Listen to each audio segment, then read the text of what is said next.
Today's talk draws from my new book with Oxford. It just came out a couple weeks ago. It's titled Sustaining Democracy, What We Owe to the Other Side. And the central question, or the questions that the book tries to address, run like the following. Why should I sustain democratic relations with people I regard as my political enemies? Why should I treat my political opponents as my equals? Why shouldn't I instead just dismiss them, try to shut them down, try to defeat them, and work with my allies to overcome? That is, when the political stakes are high and issues seem urgent, why not play democracy to win? Now, my central thesis in the book, and part of what I'll be talking about in today's talk, is that we need to sustain democratic relations with, in parentheses here, some of our political enemies, if we are to sustain democratic relations with our political allies. Now, there's a lot to unpack there.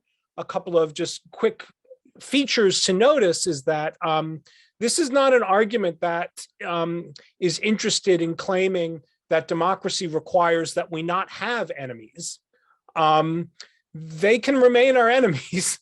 This is an argument that is mainly concerned with a series of social and cognitive dynamics that tend to transform political allies into enemies if they're not mitigated or checked in some way. Now, maybe it's obvious to some that we do need to sustain democratic relations with our political enemies. Maybe you might think, well, we need to sustain democratic relations with our political enemies because even though they're our political enemies, they're nonetheless our fellow citizens and they're entitled to a certain kind of regard. Now, I'm sympathetic to that general line of thought. However, I think it's really illuminating to consider the view that we don't need to show any degree of regard or civility to our opponents. Because I think that there's a lot to say in favor of the play to win strategy in democracy.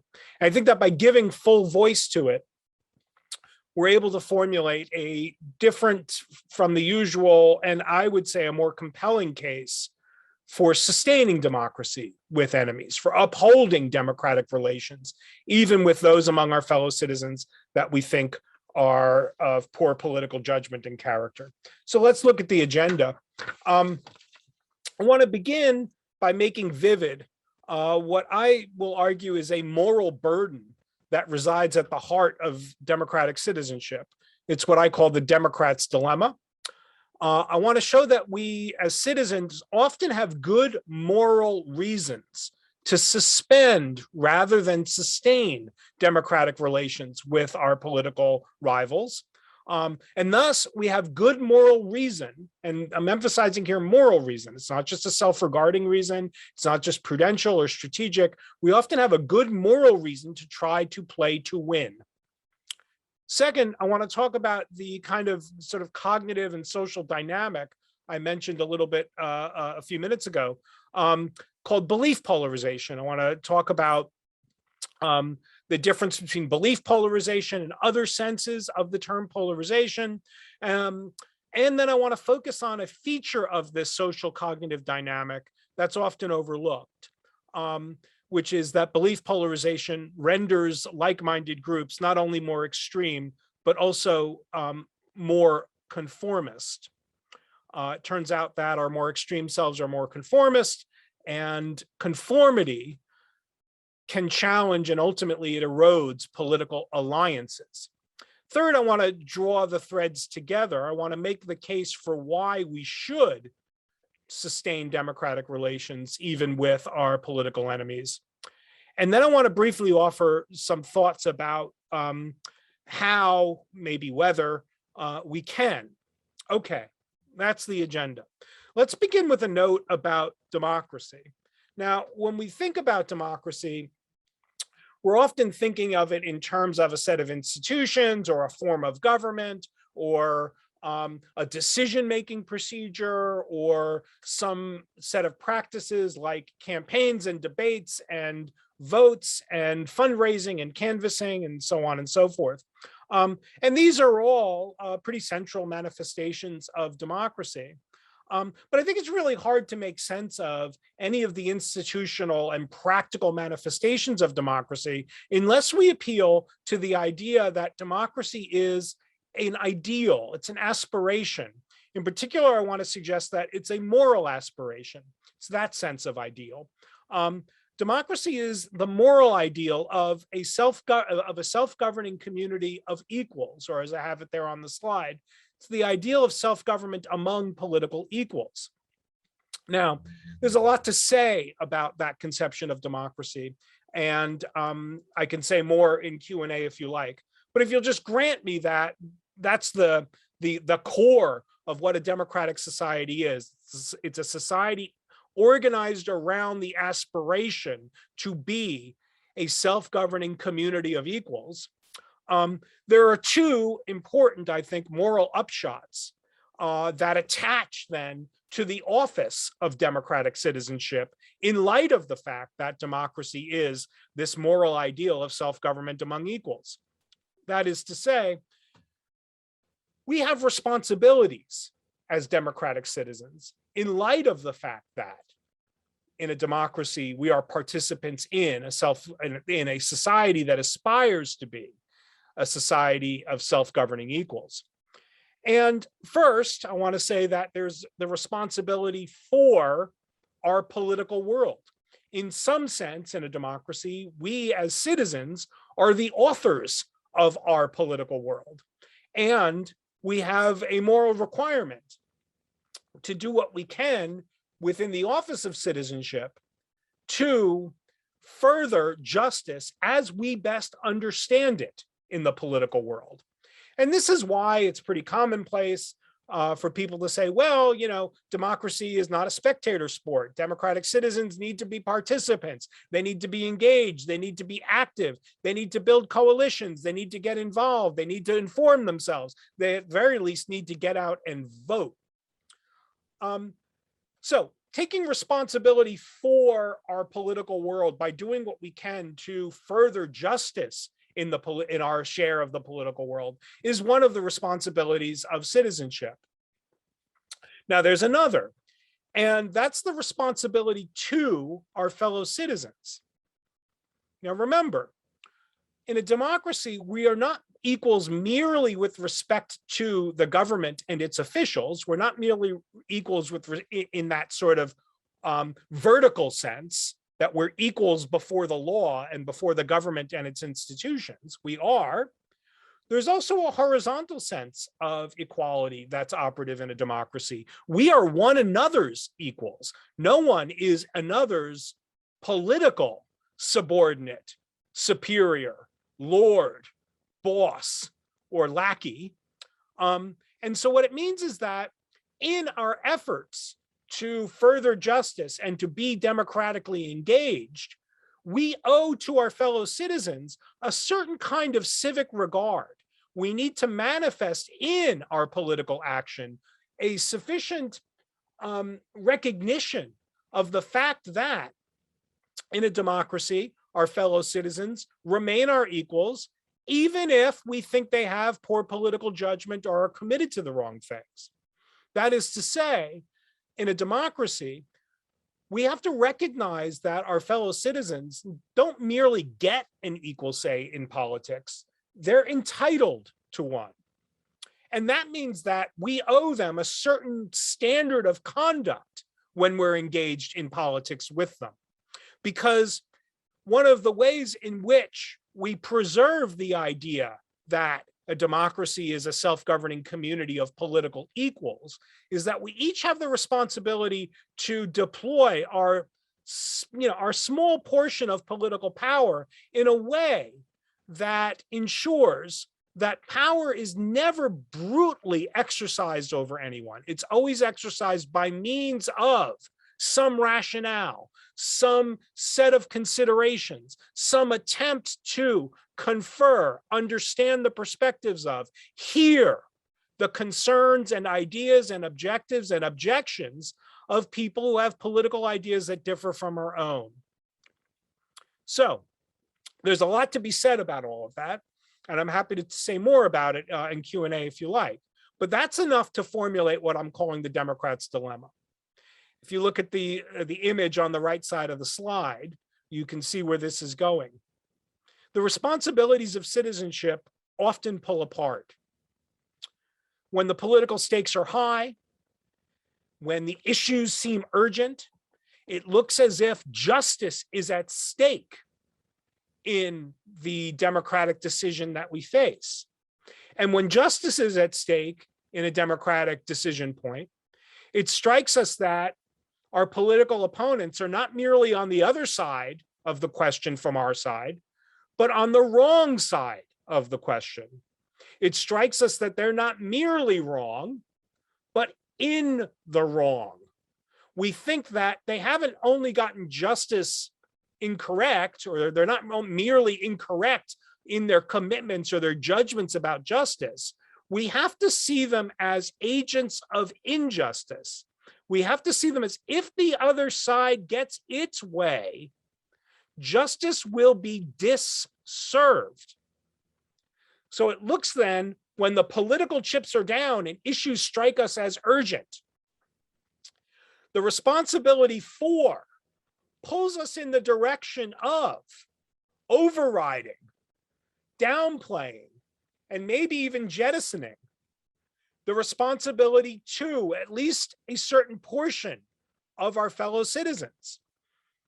It strikes us that when the chips are down, we might, I think, reasonably ask in a moral tone, why try to uphold democratic relations with people who are on the side of injustice?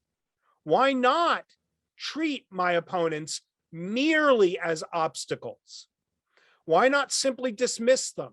Why not simply work with my allies to overcome and deracinate and shut them down and prevail over them? Now, the dilemma becomes even more pointed and not merely sort of a philosopher's exercise in thinking about how obligations and responsibilities can sometimes pull us in conflicting directions. The problem is more pointed because when we think of this from the perspective of our political alliances, it's often the case that, again, when the issues are urgent and the chips are down and we're in the throes of politics, our effort to seek to consult the other side, any step we might take to draw the other side out so we can hear their concerns and their ideas and their priorities, it will strike our allies as a concession to them.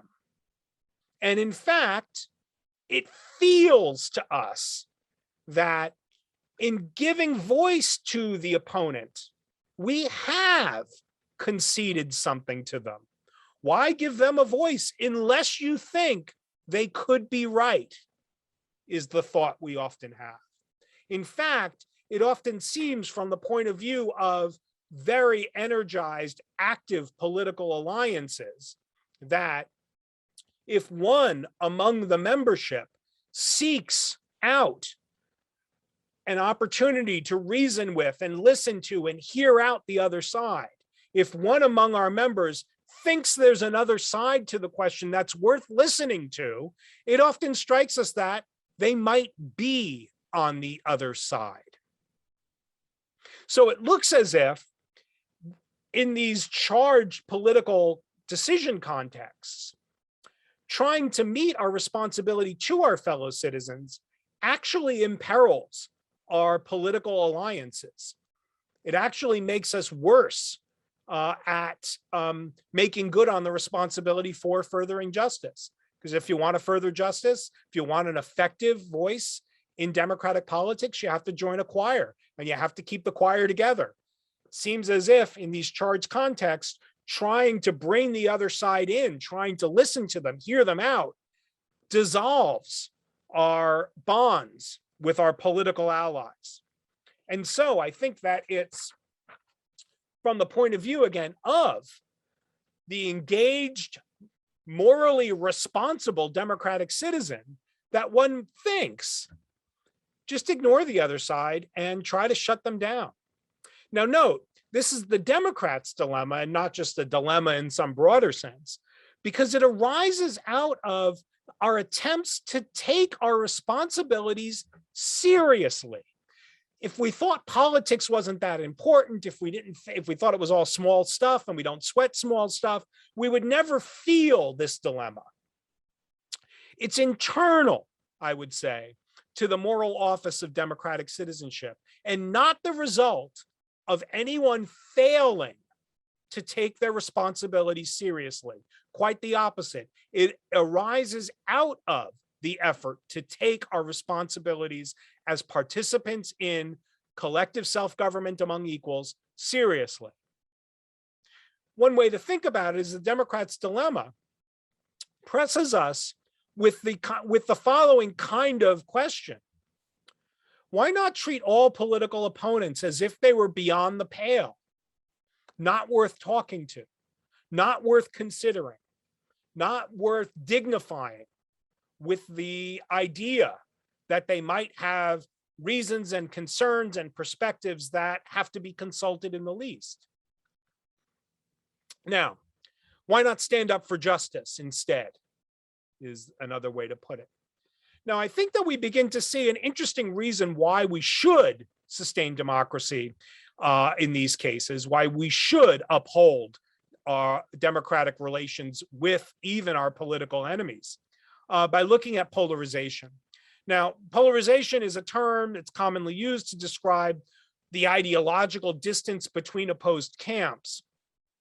And we could talk about polarization in that sense if you like, but I'm talking about polarization as a cognitive phenomenon, what we'll call belief polarization. Now, belief polarization is a sort of social cognitive phenomenon. It's the regularity with which interaction among like-minded people turns them into more extreme versions of themselves. This is a widely documented, robust social psychological finding. We can go into the data if you like, but it doesn't vary significantly in any of the ways that you think it should. It's not merely about politics. You can find belief polarization in groups that are like-minded with respect to almost any belief or commitment. It looks like it's really easy to instigate, and it happens quickly and often and a lot. But what does it mean? So social interactions among like-minded others turns us into more extreme versions of ourselves. More extreme here means that we come to adopt more radical versions of our antecedent views and attitudes of the sort with respect to which we are like-minded with the others in the group. We come to adopt greater degrees of confidence in our more extreme views and attitudes than the confidence we had in the antecedent views and attitudes. And we become more willing to act, more ready to act. And in fact, we become more tolerant of risky behavior on behalf of our new, more extreme commitments and attitudes. Now, lots of interesting questions afoot. I'm going to bracket them. We can get back to them if you like later. Note, as we shift into our more extreme selves, it also affects our views of outsiders. That is, our more extreme selves are more insular. As we shift with our alliance, with our coalition, into our more extreme selves, we also become more intensely negatively disposed towards people who are perceived to be different. That is, we come to adopt more negative attitudes, more intensely negative attitudes towards people we see as the people on the other side or members of the out group. We become more dogmatic. We become more dismissive of the things that they say. We become more inclined to interrupt them when they speak in experimental contexts. We become less able to hear what perceived outsiders say as reasonable, as possibly constituting counter evidence or rational considerations that we need to take up and address.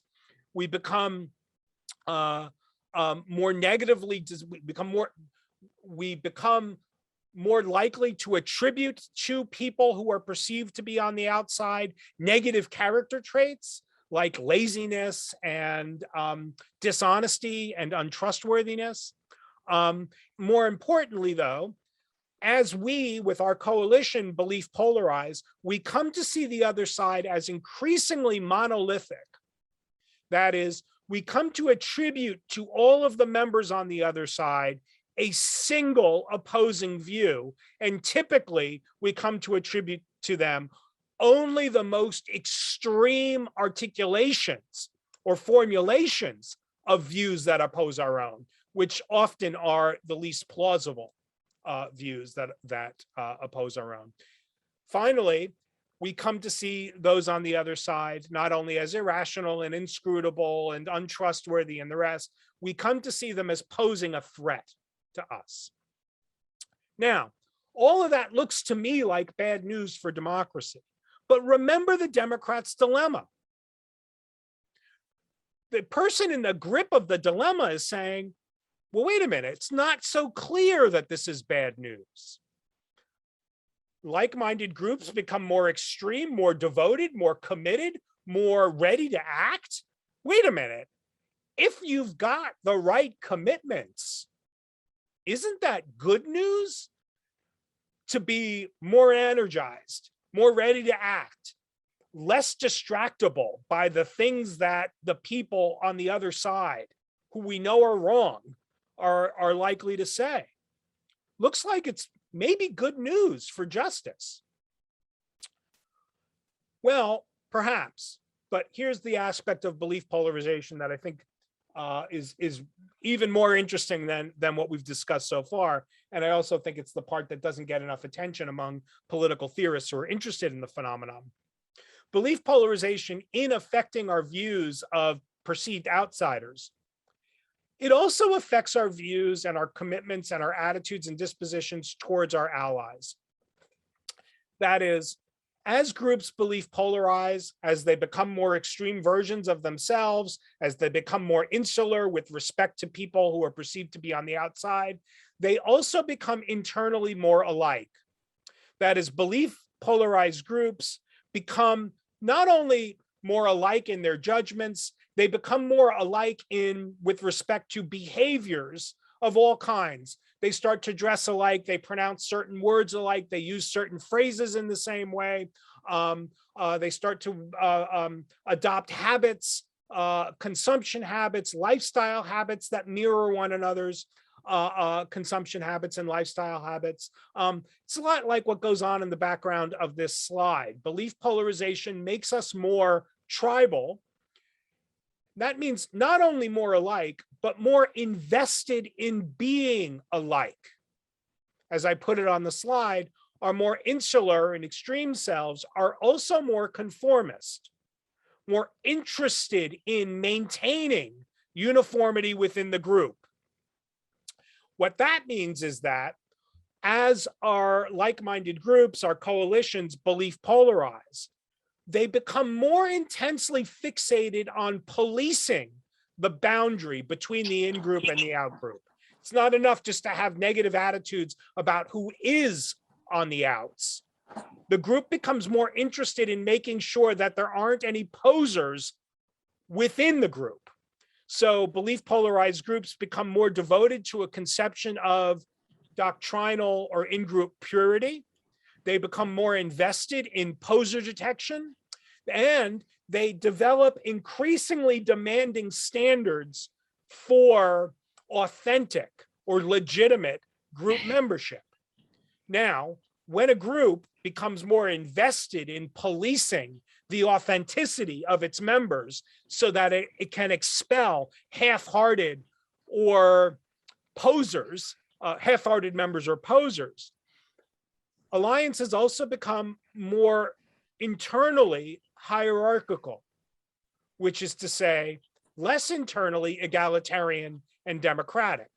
That is, if your group is devoted to in-group purity and to expelling inauthentic members, it typically needs a centralized tastemaker or standard setter.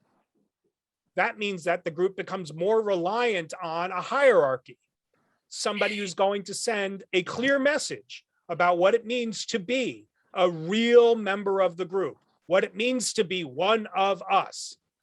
Note that there's a similar related social psychological phenomenon called the black sheep effect. When we are in groups, when we recognize our affinity with others and our like-mindedness, when we're in the grip of this sort of in-group pressure to conform, we start to adopt more negative and more intensely punitive attitudes towards perceived apostates and posers than the attitudes we adopt towards outright foes. That is, it's worse to be a poser than it is to be an enemy in our minds. Now, you can see where this is going.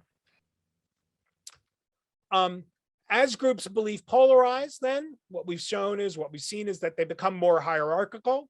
That means they become more exclusionary, more focused on detecting posers and expelling them, more invested in punishing those who look like they're not conforming.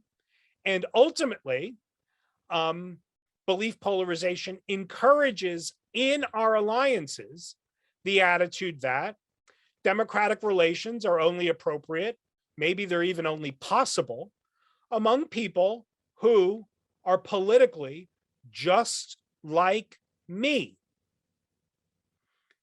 That is a profoundly anti-democratic thought. Moreover, as groups' belief polarize, they shrink, they splinter, they factionalize. They shrink until all that's left in the group are hardliners, who are also the people who are least able to compromise, cooperate, build bridges, and engage in political action in any way that could be successful. Remember, if you want to have an effective political voice, you need to join a choir.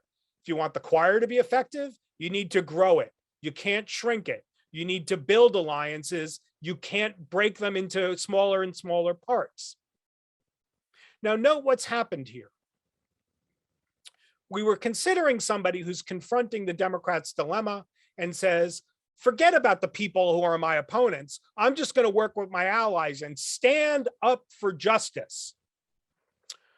Well, when you suspend democratic relations with your opponents and simply play to win in democratic politics, even if you tell yourself that it's all for the sake of furthering justice, your group becomes less able to achieve justice because it becomes less politically efficacious. Note, when you suspend democratic relations with your political opponents, the forces of belief polarization don't go away. They don't dissolve. They simply turn you against your friends. So, why sustain democracy with our enemies? It turns out that suspending democratic relations harms our alliances and therefore hinders our ability to pursue justice politically.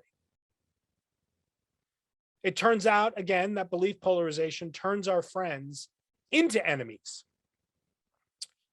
Now, that might sound to you like what philosophers call a merely prudential or strategic consideration, but I don't think so.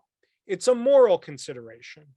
If part of your responsibility for seeking justice in the political world as a democratic citizen, if that's one of your central responsibilities as a democratic citizen, rather, it seems to me that it's a pretty straightforward entailment of the responsibility for pursuing justice that you have another responsibility to do what you can to preserve the conditions under which your efforts on behalf of justice could be successful. So it strikes me that there's a moral argument for upholding democratic relations with your foes, rooted in the moral requirement to keep your alliances healthy. Thus, insofar as we seek to take responsibility for pursuing justice, we have moral reason to strive to mitigate and manage belief polarization within our coalitions and among our allies.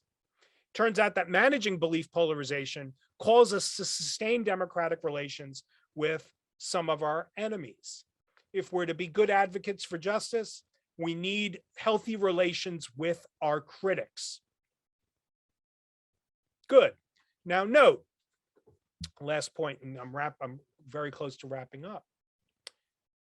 This is not an argument that says that you need to reconcile with your opponents. This is not an argument that says you need to make friends with your enemies. It's not an argument that says we can't be enemies. And it's not an argument that says with President Biden, we must unify, unify, unify. Now, maybe all of that stuff is good. I'm not just not taking a stand on whether reconciliation and common ground and political friendship and unity, those all might be good things for democracy. I'm simply saying this argument doesn't draw on such a premise. It says your political enemies still get to be enemies. You need to strive to maintain, to sustain democratic relations with them for the sake of your allies, is the argument. Now, this all just sets a new problem. That's why we should sustain democracy. Can we? Now, navigating belief polarization is typically treated as the project of mending or repairing or softening hostile relations among opponents. That is, treatment of or work that seeks to address belief polarization is often outward looking. It's how do you restore healthy democratic relations with the other side? And again, I'm not saying that we don't need to do that. We do. What I am suggesting is that perhaps the way that or maybe the first step that we need to take in restoring appropriately democratic relations with the other side, maybe the first step is not outward looking, but inward looking. Maybe we need to focus on relations among our allies if we are to manage belief polarization and restore healthy democratic relations with our opponents. I think that the project of sustaining democracy is ultimately of this kind. It's inward looking. What the project is, not making friends of our enemies, but managing the forces within our alliances that tend to turn our friends into enemies, is the project. Now, what to do to mitigate and manage belief polarization depends a lot on how it works. Look at the picture on the back of the screen. Belief polarization is often taken to be the product of information bubbles or filters. Sometimes it's taken to be the product of in-group comparisons. We see, where our allies are with respect to their level of commitment and their fervency and the extremity of their views, and we amp up a little bit because we want to be distinct and desirably distinct from our allies. It turns out that the experimental stuff shows that you can get belief polarization even if nobody's sharing information. So it's not strictly a filter bubble phenomenon, although filter bubbles are one of the ways in which the phenomenon occurs. And you can get belief polarization and the shift towards extremity, even if nobody is in a face-to-face context where they can compare themselves to their allies. What goes on in belief polarization is a lot like what goes on in the image behind you. Think about, if you're a sports fan or a music fan, think about what it's like to be in a stadium, seeing the home team win or seeing your favorite band play your favorite song. It's elevating simply to be in the presence of others who are you see as like you, to discover that they also like the songs that you like, to be with them enjoying the victory of the home team. On game day, when the team is winning, your estimation of the virtues of the players on the field starts escalating. You start saying, wow, that's the best quarterback in the entire NFL. Or, oh my God, my team is great. It would be an injustice if they lost. Similarly, you come to feel pity and for the fans of the other team, and for the other team, maybe you start feeling a little animosity for the fans of the other team, because who can root for the other team? They're, after all, losers. The phenomenon of fandom, I think, is the key to understanding how belief polarization works. And that's not about information or in-group comparisons. It's about identity corroboration. It's about simply being primed or simply being caused to have the thought, hey, the people like me also believe the things that I think. My friends are like me in new ways, or to be assured that your friends are like you is all that it takes to become more extreme. Now, once we see that, I think we have a key to understanding how we might take steps to address belief polarization within our alliances. Because if identity corroboration is enough to get the phenomenon going, merely being even imaginatively in the presence of our allies or our enemies is enough to get the phenomenon going. So this suggests an approach to managing belief polarization that I think might be controversial. Well, maybe, we'll see. I think that one of the things that needs to happen if we're to manage belief polarization within our alliances so that we might be able to sustain healthy democratic relations with our foes is to take steps to counteract the pressures to conform with our allies that come as a product of belief polarization. And in order to do that, given that belief polarization is driven by this force of identity corroboration, I suggest that citizens need social distance from their friends and enemies alike.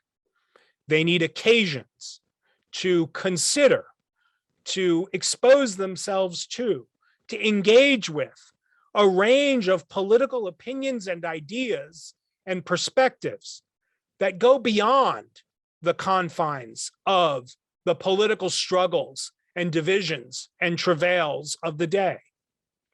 They need to engage in political thinking in solitude.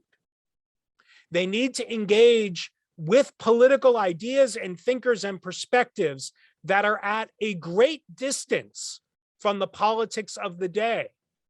We might say, if we wanted a slogan, we need to spend a little more time with political ideas that are irrelevant to the politics of the day.